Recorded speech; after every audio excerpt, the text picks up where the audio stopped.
Can you retire at 60 with $1 million in your 401ks? And what's crazy is that although everything you read online will say you need millions to even consider an early retirement, that's just not true. It's because you just need a better plan. So you're probably asking yourself, how much can I spend and not run out of money? And probably on the flip side, how much can I spend so that I minimize regret and get the most out of the money that I saved? You don't want to leave anything on the table.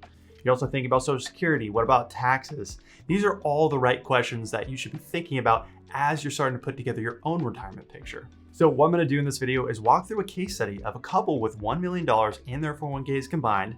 And I'm going to go step by step through their plan to help you uncover what you need to factor in for yourself so you can have an idea of what it takes for you to retire early. And I think what you'd be surprised to learn is that just a few small but important tweaks make a big difference in your ability to spend more than what you might think you can in retirement. So make sure you stick around to the end as we show them exactly what they could expect to spend. But the first step of the plan is always to start with the balance sheet. So let's meet Bill and Sarah. And of course, these are not real names. But as always, I want to start with the balance sheet. That way you can see their overall financial picture, at least for their plan. I'm using round and general numbers, of course, for privacy. But like the title of the video suggests, they do have a little over $1 million in their 401ks. About 95% of their investments are in 401ks, by the way. Bill with $700,000 and Sarah with about $300,000 in her 401k. They also do have a small brokerage account of about $70,000 here as well, at least small compared to their 401ks. And lastly, you can see here as well, as far as other assets go, their home is valued at around $900,000.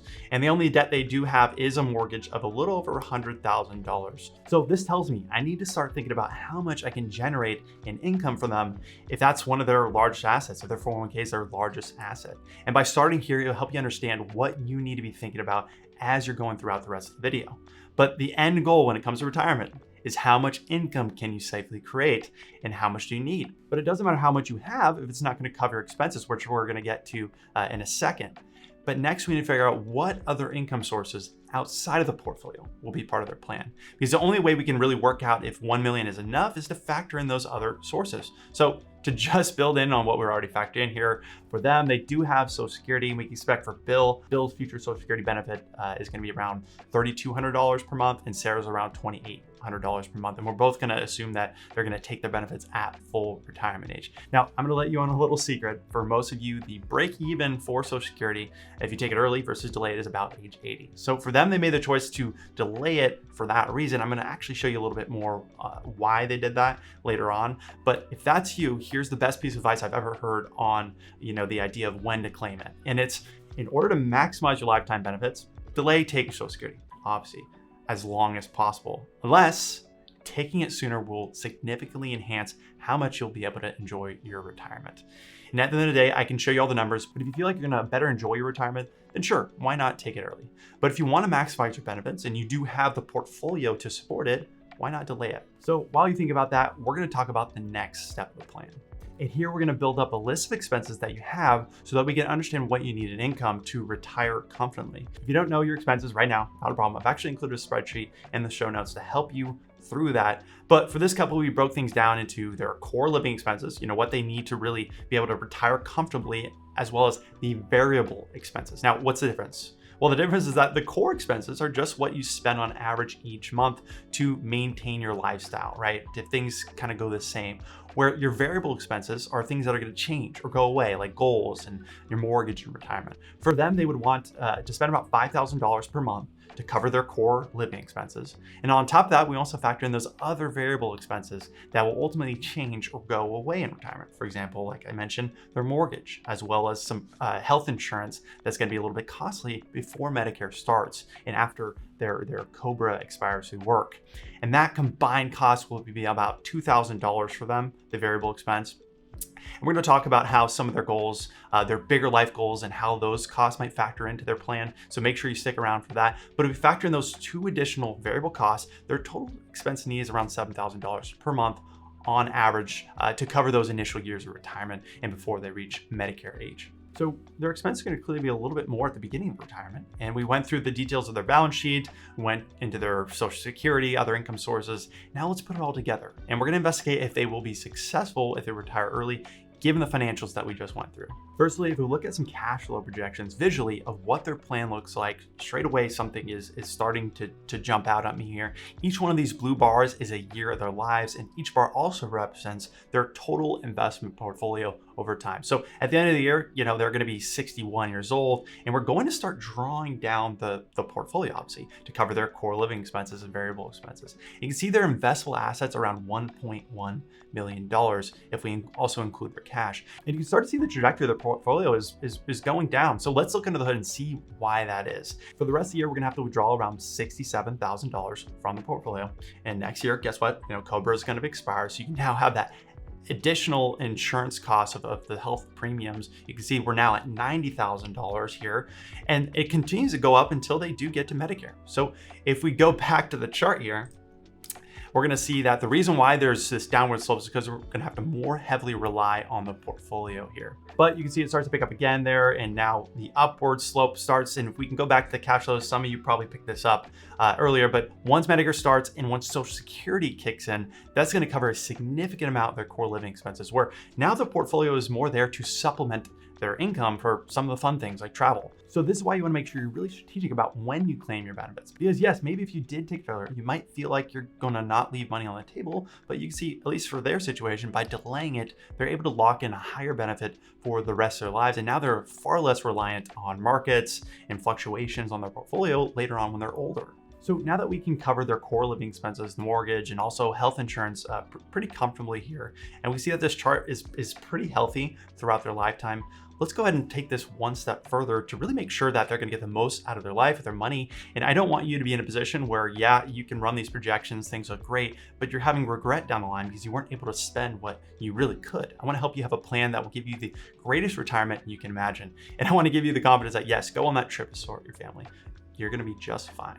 So after laying out this initial baseline, we're pretty confident, but let's go into the next step. Once the people I work with know their core living expenses are covered, we want to see what is possible to start spending more on the things you've been putting off, like traveling the world, or for them, they wanted to give money to their son for a nice down payment on a home. So the first thing we did after getting the base iteration of their plan started, we decided to test what would life look like if we traveled abroad every year. I told them to go crazy in this scenario, and they felt like they could do this maybe until age 80, maybe 75. So they want to see what it looks like if they spend an additional $30,000 per year, adjusted for inflation, on travel at least until age 80. They also have a son, and they wanted to give their brokerage account of $70,000 to their son to use towards a down payment on a home. And we ran this just to test it. And this is the go crazy plan. And the visuals change a bit, of course. And the gray area that you're seeing on screen now is the loss of portfolio value. And it still has assets lasting to about age 95. So looking at their assets doesn't quite give them like a level 10 confidence, even though very possible this could work.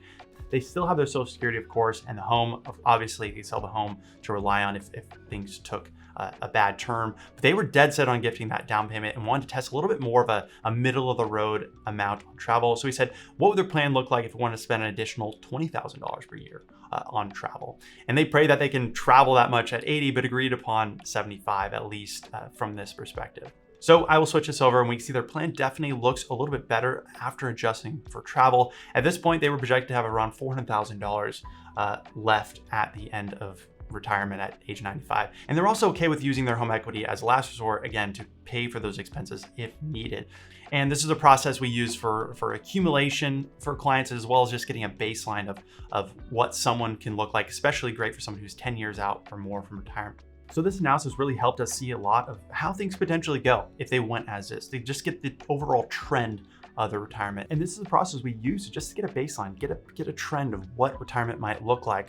Say you're about to make a life-changing financial decision, like selling a business, starting a business, or selling property. This is a great tool for that. But this is not here for precisions. We're projecting out 30 plus years into the future. Getting a detailed plan on actually how you withdraw money is the next step, because life is not exactly linear. When the rubber meets the road and things don't go perfectly, you don't want to spend your portfolio down at the same level if you saw you were on the path of running out of money. And that's why there are limits to relying solely on these linear projections once you actually reach for retirement, you need to pair it with a dynamic withdrawal strategy, which we're going to get into right now. So this time, let's make this a little bit more dynamic, and this is where the magic is going to happen. And it's also going to help you avoid one of the biggest mistakes that people make when they retire early, and that is the retirement death spiral. And that's exactly when you decide to spend the same amount of money every year, like you say you're spending 4% every year, continue to adjust for inflation while your portfolio is dropping in value. This is how you end up having to, unfortunately, go back to work. So we assume all the same factors as before with the initial projections where they retire at 60. We also go through with the additional travel until 75, as well as the home down payment. What you want to do is that instead of seeing what level of spending will give you the highest level of success, like when you're accumulating money, you want to see what level of spending will cause you to have any sort of adjustment in income. What percentage of adjustment can we expect? So with our plan, as you can see, with the proper investment plan, we expect to spend roughly $8,300 in gross income from the portfolio each month. And that comes out to, after taxes, around $7,500 net. So here are 3 things we want to factor in when the rubber meets the road versus just a linear projection like we did earlier. Now, okay, we're starting to decumulate assets. Number 1 is if we look at their cash flow, once again, we can see that the portfolio withdrawals are going to be pretty heavy early on. And we can see that in 2030, they start Social Security. So what do? Well, again, we substantially want to cut down on portfolio spending when Social Security kicks in, where the portfolio is now a tool to help fund some of their goals outside of their core living expenses. And then secondly, we know that their expenses in retirement are going to change. We're going to factor in the go-go years, the slow-go years, and also the no-go years. You can see that their Social Security is going up with small inflation adjustments, but the portfolio need is pretty flat. And then it actually stops here at 80 because that's when the planned traveling expense will stop and their Social Security is going to just cover most of their needs, if not all of it. Thirdly, and this is what I believe to be most important, is having that dynamic withdrawal plan. For those of you that are already subscribed, you've probably heard me talk about this before, but for those of you new, number 1, hit the subscribe button. But I want to walk you through this. You have worked and you're used to budgeting. Maybe sometimes you get a bonus at work. You might be able to spend a little bit more, or you have a big expense come up, or things slow down the economy. You have to tighten your belt. Now, why would retirement be any different? Why would you take the same exact amount from your portfolio when you hit a bump in the road in the market? That's where you can really spiral out of control because your portfolio is now dropping and you haven't adjusted your income. So how does this work in practice with the clients we work with? As you'll see here, if the portfolio were to drop by 20%, their income would need to drop by about $300, which is about a 5% reduction here. So not huge, but if your portfolio were to go up by 5%, we also want to give you an income bonus this month, right? This is why I tell my clients, hey, your portfolio has done well, you can go spend more. Whereas years like we saw in 2022, we want to tighten the belt a little bit, and we may have to slow down spending until we are in the clear. So you can now see that having a dynamic withdrawal plan can give you a lot more confidence into what you can realistically spend and also when you might need to adjust your spending. Using something as simple as a 4% rule, although is great for back of the napkin math, can lead you in a direction that maybe you're not prepared for. So this is why this is so important for your plan to be able to have a dynamic strategy that factors in taxes, inflation, adjusting your spending. All these variables can make a huge difference to help you have the best retirement possible. So I know retirement is a big decision. The stakes are a lot higher, and this is a lot of work to really get right. But if you do it right, your efforts will really pay off and you avoid some of the major mistakes. So here's what I tell people that reach out and they're thinking about an early retirement with the majority of their assets being in 401ks. And this is a piece of the process that we take our clients through when we look through their retirement plans. And number 1 is just to get organized. Now, not just your portfolio, but your expenses, your taxes, your insurance, your account statements, your social security statements. This is essential and really important to get together so you have a comprehensive look at what your financial picture looks like.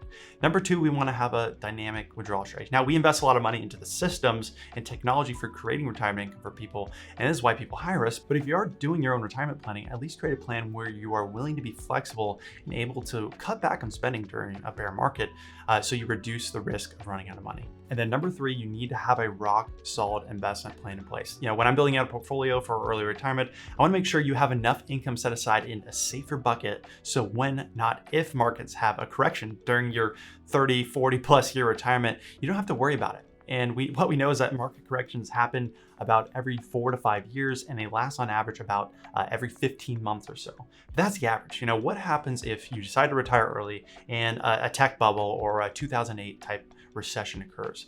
That's why we want to set aside what we call that war chest of cash and bonds that will be there for you, so you don't have to sell from those long-term assets like stocks. So these are just 3 of the top ones that you can start to think about. Probably for most of you, your biggest source of income is going to be your investments if you are going to retire early.